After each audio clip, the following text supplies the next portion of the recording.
Hello and welcome back to This Week in Biotech. Today I'm covering biotech and pharma news from August 15th to August 21st, 2025, and it is edition number 66. Today I'm trying a little bit of a different format with much quicker hits, so let me know what you think. The first story is Precision's Papzimeos received an FDA approval. So the company just scored a major FDA approval for Papzimeos, the first treatment that actually targets the root cause of recurrent respiratory papillomatosis, which is a chronic HPV-driven disease that often requires repeated surgeries. Over half of treated patients in the pivotal study need no surgeries for a full year. That's huge, and investors agreed. Precision stock soared 83%, and the drug could pull in over $1 billion in peak sales by 2033.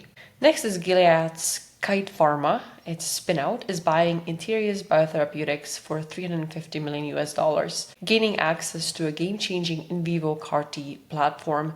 This tech reprograms immune cells inside the body as opposed to harvesting the cells in regular CAR-T cell therapies. Interius' lead program is already in phase 1 for blood cancers, and the deal puts Gilead squarely in competition with AstraZeneca and AbbVie, who have also been scooping up in vivo cell therapy players. Rocket Pharma is back in action.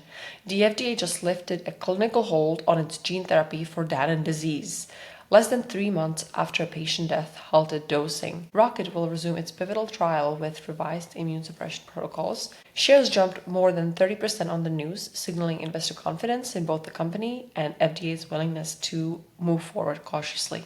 Madrigal's Rezdiffra just became the first ever treatment approved in Europe for MASH, previously called NASH, with moderate to advanced fibrosis. The once-daily pill reduces liver scarring without requiring a liver biopsy, a big step forward for patients and physicians alike. Rezdiffra is already included in European treatment guidelines and will launch in Germany later this year.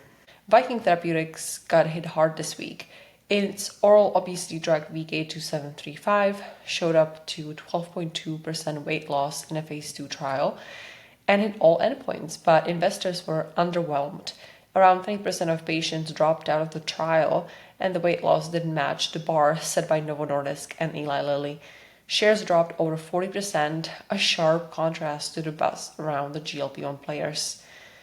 The American Academy of Pediatrics now recommends all kids ages 6 to 23 months get COVID-19 vaccines, citing their high risk and lack of prior exposure. This goes further than current CDC policy, which leaves it up to families and doctors.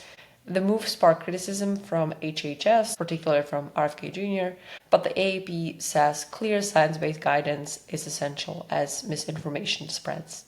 Altimmune pemvidutide, which is a GLP-1 glucagon dual agonist, is now on fast track for alcohol use disorder. The drug tackles both cravings for alcohol and liver damage, and only 2% of Americans with alcohol use disorder currently receive meds. The company is betting that its dual action mechanism could also help patients with obesity and fatty liver, which often go hand in hand with alcohol addiction. That's it for today. Thank you so much for listening. I'll be back next week. And if you want to know more, please go on Substack and read the full edition number 66. I'll see you next week.